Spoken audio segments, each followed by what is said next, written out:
इब्तदा है रब्बे जलील के बाबरकत नाम से, जो दिलों के बेद खूब जानता है। अस्सलाम वालेकुम स्टूडेंट्स, सेकंड ईयर की मैथ वेक्टर्स का चैप्टर हो रहा था। 7.3 एक्सरसाइज थी। लास्ट टाइम हमने उसके पहले 4 क्वेश्चन सॉल्व किए थे, तो आज क्वेश्चन नंबर 5 सॉल्व करते हैं। If v is a vector for which v dot I is equal to zero, वही वेक्टर j से मल्टीप्लाई हो तब भी ज़ीरो और k कंपोनेंट से मल्टीप्लाई हो तब भी ज़ीरो हो रहा हो, तो फाइंड v। तो कहता है वेक्टर v क्या होगा। अगर उसको i से मल्टीप्लाई करें तब भी ज़ीरो आता हो, j से मल्टीप्लाई करें तब भी ज़ीरो आता हो और k से मल्टीप्लाई करें तब भी ज़ीरो आता हो, तो बताएं वेक्टर v क्या होगा। तो लेट करते हैं वेक्टर v जो है वो ए आई जमा बी जे जमा सी के है। ए बी और सी जो है कंपोनेंट्स हैं, वो कोफिशेंट्स आई जे और के हैं। तो अगर हमने यही फाइंड असल में करने, ए बी और सी की वैल्यू अगर मिल जाएगी तो हम फिर वेक्टर बी लिखने के काबिल हो जाएंगे, हमें पता चल जाएगा। तो हम उसकी जो कंडीशंस बताई हुई हैं उस पर अमल करते हैं। उसने कहा था कि V I dot I zero है, तो हमने वी डॉट आई किया, और इसका मतलब है कि वेक्टर बी जो हमने लेट किया था ए आई बी जे सी के, और आई का मतलब है कि आई कंपोनेंट जो है वो उसका कोफिशिएंट 1 है, बाकी कोई भी कंपोनेंट जो है वो ज़ीरो के अलावा नहीं है। तो ज़ीरो जे भी लिख दिया और ज़ीरो के भी लिख दिया हमने। अब इसको जब हम करेंगे मल्टीप्लाई डॉट प्रोडक्ट, तो हमें पता है सेम जो होते हैं कंपोनेंट्स वो मल्टीप्लाई होके आंसर देंगे। आई कंपोनेंट से मल्टीप्लाई होगा तो ए और 1 मल्टीप्लाई होंगे, ए 1 टाइम्स ए हो जाएगा, बाकी बी और जे मल्टीप्लाई होंगे, वो बी ज़ीरो से मल्टीप्लाई होगा, ज़ीरो हो जाएगा। और इसी तरह से जो सी है वो भी ज़ीरो से ही मल्टीप्लाई होगा, क्योंकि के का इधर ज़ीरो है तो ये भी ज़ीरो हो जाएगा। तो इसलिए ए का आंसर जो होगा वो हमारे पास फिर इक्वल टू ज़ीरो था, तो इसलिए ये ज़ीरो निकल आया। अब जे से मल्टीप्लाई करते हैं हम उसी मैट्रिक्स अपने जो हमने लेट किया था उस मैट्रिक्स को। जब जे से मल्टीप्लाई किया तो अब जे से मल्टीप्लाई करने का मतलब है कि आई के साथ भी ज़ीरो लेना है और के के साथ भी ज़ीरो लेना है, जबकि जे के साथ 1 लेंगे, वो लिखने की ज़रूरत नहीं है। तो ए को जब ज़ीरो से मल्टीप्लाई करेंगे ज़ीरो हो जाएगा। इसी तरह सी को ज़ीरो से मल्टीप्लाई करेंगे वो भी ज़ीरो हो जाएगा, लेकिन बी और एक मल्टीप्लाई हो गए बी हो जाएगा, और इज इक्वल टू ज़ीरो था तो इसका मतलब है बी ज़ीरो के बराबर आ गया।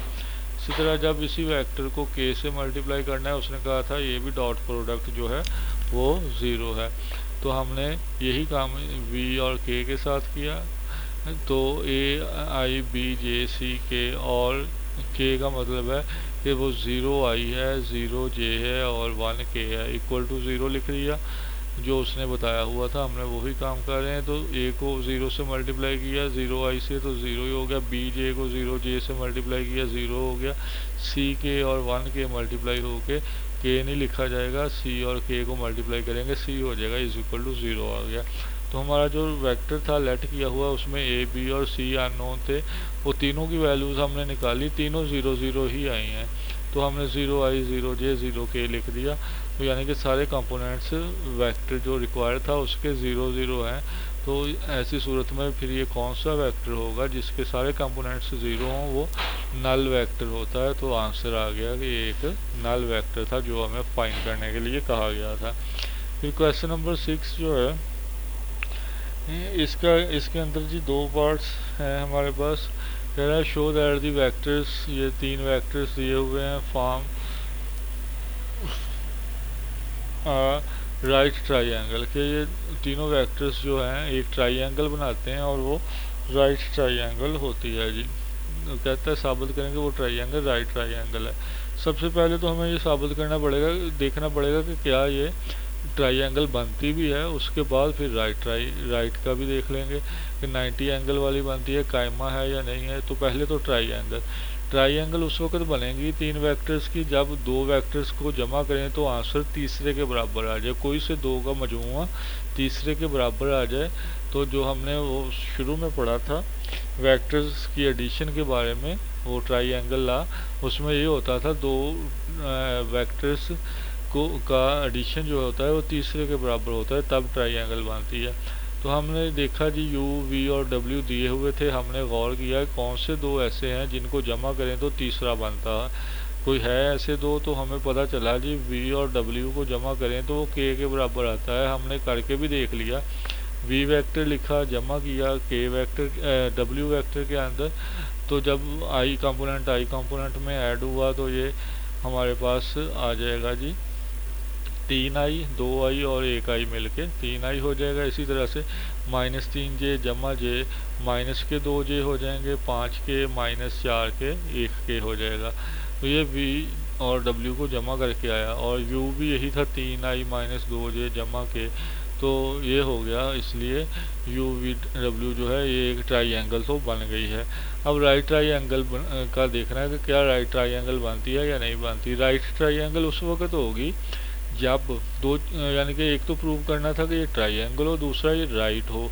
दो चीज़ें इकट्ठी थी कि राइट ट्राइंगल बन गई, तो राइट है या नहीं है ये देखने के लिए ये तब होगा जब दो वेक्टर्स को, कोई से दो वेक्टर्स का डॉट प्रोडक्ट 0 के बराबर आ जाए। जो 3 दिए हुए हैं उनमें से कोई से दो को ज़रब करें तो वो 0 अगर बन जाए, तो फिर डॉट प्रोडक्ट अगर 0 आ जाए स्केल, तो उसको फिर हम कहेंगे कि ये जो है राइट एंगल बन रहा है। हमने पढ़ा था कि जब 90 का ज़ाविया बनता है तो तब जो होता है उनका डॉट प्रोडक्ट 0 होता है। तो हमने देखा जी, पहले बेशक आप ज़ुबानी कैलकुलेटर पे कर लें कौन से दो वेक्टर्स को डॉट प्रोडक्ट करके 0 आएगा, फिर उनको सॉल्व करके दिखा दें। बारी बारी सबको करने के बजाय आप उन्हीं को देख लें जो जिनका बनता हो। तो u और w को जब डॉट प्रोडक्ट लेते हैं वो 0 बनता था, ये हमने सॉल्व करके भी दिखा दिया। ये u वेक्टर लिखा, फिर w वेक्टर लिखा, उनको ज़रब किया, 3 2 बार 6, और कल भी ज़रब वाला काम किया था। उसी तरह से j कंपोनेंट को ज़रब करेंगे तो -2 और जमा 1 मल्टीप्लाई हो गया -2 आ गया, और इसी तरह से जमा k वाले को करेंगे तो +1 और -4 मल्टीप्लाई हो गया -4 आ गया। तो 6 और -6 ये दोनों मिला के हो जाएंगे 0 हो गया। तो u और w वेक्टर्स जो हैं ये एक दूसरे के ऊपर परपेंडिकुलर भी हैं। तो ये अगर परपेंडिकुलर हैं और इनके तीनों से मिलने से बन भी ट्राइंगल रही है, तो ज़ाहिर है फिर वो जो ट्राइंगल बनेगी वो राइट ट्राइंगल बनेगी। तो इस तरह से ये प्रूव हो गया। क्वेश्चन इसी का 6 का पार्ट 2 है। क्वेश्चन नंबर 6 का पार्ट 2 है, show that the set of points P Q and R form right triangle. Same question है, यहाँ पे सिर्फ उसमें वेक्टर दिए हुए थे, इसमें वेक्टर की बजाय उसने पॉइंट्स दे दिए हैं। पी क्यू और आर जो हैं ये पॉइंट्स दे दिए हैं, पहले वेक्टर दे दिए थे अब वो पॉइंट्स दे दिए हैं। तो हम पहले इन पॉइंट्स की मदद से वेक्टर्स बना लेंगे। कि देखें पी क्यू वेक्टर बनाया है तो पोजीशन वेक्टर ऑफ क्यू में से माइनस कर देंगे पी, तो ये आपके पास जो होगा पी क्यू आ जाएगा, यानी कि ये है क्यू। 4 में से 1 माइनस हो जाएगा, आई साथ आ जाएगा, 1 में से 3 माइनस कर देंगे, साथ में जे आ जाएगा, और 4 में से 2 माइनस कर देंगे और साथ के आ जाएगा। ये करने से हमारे पास जो है P Q 3i minus 2j plus 2k आ गया। इसी तरह से क्यू आर करेंगे तो आर में से क्यू को माइनस कर देंगे, पहले वाले के साथ आई, दूसरे कंपोनेंट के साथ जे और तीसरे के साथ के आ जाएगा। बार बार कल भी ये काम किया था, इसलिए मैं ज़्यादा इसकी तफसील में नहीं जा रहा। उसके बाद क्यू आर जो है फाइंड करना है, तो ये वही काम करेंगे कि पोजीशन ये क्यू आर तो हो गया, सॉरी पी आर, तो आर में से पोजीशन वेक्टर ऑफ आर में से position vector of P minus कर देंगे। उसी तरह से पहले कंपोनेंट में से पहला, और साथ में ये आई आ जाएगा, दूसरे कोऑर्डिनेट में से दूसरा, साथ में जे आ जाएगा, और तीसरे कोऑर्डिनेट जो आर का कोऑर्डिनेट होगा उसमें से पी का तीसरा कोऑर्डिनेट माइनस कर देंगे, और साथ के आ जाएगा। इस तरह से ये पी आर आ गया। अब देखेंगे कोई से दो जो वेक्टर हैं, ये 3 वेक्टर बन गए आपके पास पी क्यू, ये पी क्यू का आंसर है जी, पी क्यू ये वाला। इसी तरह से फिर आपके पास क्यू आर बना, ये है जी क्यू आर।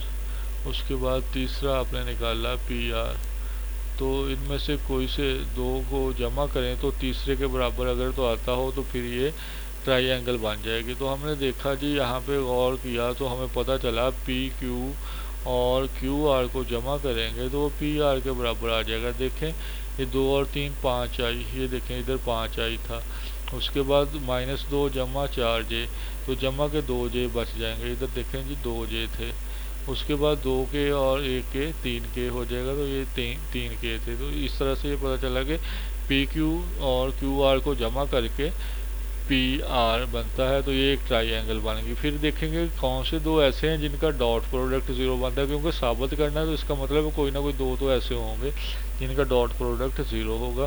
तो उनको पहले बेशक जुबानी देख लें पहले की तरह ही, जिनका बनता हो। ये बन रहा था जी PQ और QR का। जब इनको ज़रब करते थे तो 3 2 बार 6 I कंपोनेंट का ज़रब होके बन गया। और इसी तरह से J कंपोनेंट है -2 एंड +4, ये मल्टीप्लाई करेंगे -8 हो जाएगा। K कंपोनेंट्स हैं 2 एंड 1, तो ये मल्टीप्लाई होंगे 2 आ जाएगा, तो ये इस तरह से 0 हो जाएगा। 6 - 8 + 2 करेंगे तो ये 0 हो जाएगा। तो PQ और QR का डॉट प्रोडक्ट 0 आ रहा है, इसलिए PQ और QR जो है ये परपेंडिकुलर हैं। और इसी जगह पे PQ और QR जो हैं इन्हीं की वजह से, क्योंकि ये परपेंडिकुलर हैं, तो PQR जो ट्राइंगल बन रही है वो राइट ट्राइंगल बनेगी। उसके बाद जी तो क्वेश्चन नंबर 7, हाँ जी काफ़ी है या आगे पढ़े? चलें कर लेते हैं, एक क्वेश्चन और कर लें। तो ये क्वेश्चन नंबर 7 देख लें जी, है show that the mid points of hypotenuse of right triangle is equidistant from its versus. कहता है कि साबित करें किसी भी राइट ट्राइंगल कायमतु ज़ाविया मुसल्लस का जो वतर होगा, हाइपोटेन्यूस होगा, उसका जो मिड पॉइंट होगा, दरमियानी नुकता जो होगा, वो उस ट्राइंगल के तीनों वर्सेस से, तीनों कॉर्नर से एक जैसे फासले पर होगा। यानी अब हमने यहाँ पे एक पहले तो ट्राइंगल खुद ही ड्रा करनी पड़ेगी और उसके जो होंगे नेम वगैरह दे के उसको सॉल्व करना पड़ेगा। तो हमने डायग्राम बनाई है, इसमें हमने ओरिजिन से शुरू की है, O पे हमने लगाया पहला, O से A की तरफ और O से B तरफ, और इस तरह से ये ट्राइंगल एक तो बना ली हमने। O को 0 0 रख लिया। अब जब O से X एक्सिस पे जाएंगे पॉजिटिव साइड पे और A हमने लिया है, तो ये उसका A हो गया जो है X कंपोनेंट, और Y कंपोनेंट जो होगा वो 0 हो जाएगा, क्योंकि X एक्सिस पे हम ये 0 0 था। तो जब तक हम इससे ऊपर नहीं जाएंगे तो Y कंपोनेंट में इजाफा नहीं होगा, या नीचे नहीं आएंगे तो Y कंपोनेंट में कमी नहीं होगी। तो राइट की तरफ जा रहे थे, इसलिए A कंपोनेंट कोई पॉजिटिव वैल्यू कोई भी आ जाएगी, हमने उसका नाम A रख लिया, और Y कंपोनेंट में इजाफा नहीं हुआ, वो 0 ही रह गया। इसी तरह B का जो हमने किया, तो ये भी हम सीधा ऊपर की तरफ गए हैं, तो X कंपोनेंट में कमी या इजाफा होना था जब हम ये 0 O से लेफ़्ट या राइट होते। हम लेफ़्ट राइट नहीं हुए, हमने सीधा गए ऊपर की तरफ, तो इसलिए X कंपोनेंट तो 0 रह गया। जो Y कंपोनेंट है उसको हमने एक वैल्यू दे ली B, जनरल वैल्यू हमने लिख दी उसकी कि B हो गया। तो इस तरह से ये A B और O जो है वो राइट ट्राइंगल हमने बना ली। Consider right triangle with versus O 0 0 A 0 and B 0 B, और एंगल O जो है वो राइट एंगल है हमने बनाया। उसके बाद है जी कि मिड पॉइंट ऑफ AB जो है, AB का मिड पॉइंट हमने कहा कि P है। अब मिड पॉइंट जो है वो फिर जो लिया उसके पॉइंट A/2 B/2 हो गए। कैसे होंगे? A + 0 X कंपोनेंट में ऐड होगा, ओवर 2 करेंगे तो ये A + 0 A ही रह गया, 2 पे तकसीम किया तो A/2 हो गया। Y कंपोनेंट में Y कंपोनेंट ऐड होगा तो B + 0 करेंगे तो B ही रह जाएगा, ओवर 2 आ जाएगा। तो ये मिड पॉइंट के ये आ गए हमारे पास कोऑर्डिनेट्स। उसके बाद है जी तो पोजीशन वेक्टर ऑफ A अगर हम निकालना चाहें तो वो क्या बनेगा? वो देखें A 0 था तो वो A को कहेंगे पोजीशन वेक्टर ऑफ A, तो वो हमारे पास AI हो जाएगा प्लस 0J हो जाएगा। बेशक पूरे फार्मूले से आना चाहें तो पूरे से आ जाएं, जैसे भी ये AI आप देखें ना, एक 0 है एक A है, तो इनको जब सॉल्व करेंगे O में से ये A - O करेंगे, O A है तो A - O करेंगे तो a माइनस ज़ीरो हो जाएगा साथ आई, और 0 माइनस ज़ीरो साथ j हो जाएगा। इस तरह से ओ बी करेंगे तो ये 0 आई और b j बन जाएगा। पोजीशन वेक्टर ऑफ p अगर निकालना चाहते हैं तो ये a बाई 2 आई और इसी तरह से b ओवर 2 j बन जाएगा। उसके बाद है जी हमारे पास ए पी जो था, ए पी वैक्टर जो है वो कैसे निकलेगा। Position vector of P minus position vector of A करने से, ए पी है तो पी में से ए को माइनस करेंगे। अब पी जो था वो था हमारे पास ए ओवर 2 था और बी ओवर 2 था, तो ए ओवर 2 में से ए का ये पहला हिस्सा जो है माइनस किया, तो ए ओवर 2 में से ए माइनस करेंगे तो ये साथ आई आ गया। बी ओवर 2 में से ए का जो दूसरा कंपोनेंट या कोऑर्डिनेट है वो 0 है, वो माइनस करेंगे तो बी ओवर 2 माइनस 0 हो गया। इसको जब सॉल्व करेंगे तो ये ए ओवर 2 माइनस ए जब करेंगे तो ये माइनस ए ओवर 2 आई हो जाएगा और बी ओवर 2 जे रह जाएगा। इसकी हम मैग्नीट्यूड लेंगे तो क्योंकि हमने जो है प्रूव ये करना था कि P से A का P देखें इक्व डिस्टेंट का मतलब बराबर फासला, मसावी फासला वर्सेस से। P का फासला B से, P का फासला A से और P का फासला O से हमने साबित करना है एक जैसा है, यानी कि PA, PB और OP या PO जैसे भी हो ये एक जैसा होना चाहिए। तो पहले हम AP जो है हमने निकाला, उसकी मैग्नीट्यूड ले ली, उसकी मैग्नीट्यूड सॉल्व की, तो मैग्नीट्यूड का फॉर्मूला बार बार हम पहली दूसरी एक्सरसाइज से कर रहे हैं। तो ये देखें मैग्नीट्यूड ऊपर जजर आ जाता है और कंपोनेंट्स जो होते हैं उनके स्केयर्स का सम होता है। ये सॉल्व किया तो ये हमारे पास आ गया ए स्केयर प्लस बी स्केयर और स्केयर रूट ओवर 2 हो गया। इसी तरह ए पी का ये आया है, बी पी का निकालते हैं। बी पी के लिए भी वही काम करना पड़ेगा, position vector of P minus position vector of B पहले तो करेंगे, ये ए ओवर 2 हो जाएगा माइनस बी ओवर 2 जे हो जाएगा। फिर इसकी मैग्नीट्यूड लेंगे तो कंपोनेंट्स के स्केयर्स का सम होगा और स्केयर रूट होगा। ये जब सॉल्व करेंगे तो 4 एलसीएम आएगा, ये आ गया और ए स्केयर प्लस बी स्केयर और स्केयर रूट आ गया। इसको सॉल्व कर दिया तो ये दूसरा आंसर आ गया। फिर ओ पी तीसरा, यानी कि दो आंसर निकाले, दोनों तो एक जैसे आ गए, तीसरे को भी देख लें। A P O P, O P जो था वो था ए ओवर 2 ओ पी, ये देखें यहाँ पे हमने निकाला था ओ पी, ये पड़ा है G O P A over 2 I plus B over 2 J था, तो इनको A over 2 square plus B over 2 square whole square root जब करेंगे तो ये इसकी मैग्नीट्यूड आ जाएगी ओ पी। ये देखें A over 2 square plus B over 2 square और होल का स्केयर रूट किया, ये 4 4 आ गया, ए स्केयर बी स्केयर हो गया और ये 4 एलसीएम आया, ए की 2 बी की 2 और डिनोमिनेटर का एलसीएम 4 का यानी कि 2 आ गया। ऊपर वाला होल स्केयर नहीं हो रहा तो स्केयर रूट वैसे ही रह जाएगा। तो तीनों आंसर देखें, ये देखें जी पहला आंसर था ए पी का, दूसरा जो था बी पी का और तीसरा ओ पी का, तीनों आंसर एक जैसे आए हैं। तो इन तीनों आंसर से साबित हो रहा है कि जो मिड पॉइंट है हाइपोटेन्यूस का, जिसका नाम हमने पी रखा था, वो बराबर फासले पर है किससे, वो जो उस ट्राइंगल के वर्सेस थे उनसे। तो ये था आज का हमारा लेक्चर। ये इम्पोर्टेंट एक्सरसाइज है, इसमें से लाजमी कुछ ना कुछ पेपर में आपको आ जाएगा, कोई शॉर्ट क्वेश्चन या लॉन्ग क्वेश्चन कुछ भी आ सकता है। अच्छी तरह से इसको जो है साथ साथ सॉल्व करते जाएं। देखिए मैं सारे क्वेश्चन आपको जो है करवा रहा हूँ, अगर कोई नहीं भी समझाया तो आपको वैसे रिटर्न नहीं भी करके दिया तो वैसे आपको तरीका बता दिया है, तो करें उनको अच्छी तरह से, साथ साथ करते जाएं ताकि जो है एंड पे आपके ऊपर बर्डन ना हो। साथ साथ करते जाएंगे तो आसानी से आप समझ भी आ जाएगी और आप जो होगा उनको करने के काबिल भी हो जाएंगे और अच्छे मार्क्स भी ले सकेंगे जी। तो अल्लाह हाफिज़। अगर कोई मसला हुआ तो दोबारा पूछ लेना, नंबर नीचे आपको नज़र आ रहा होगा। अल्लाह हाफिज़।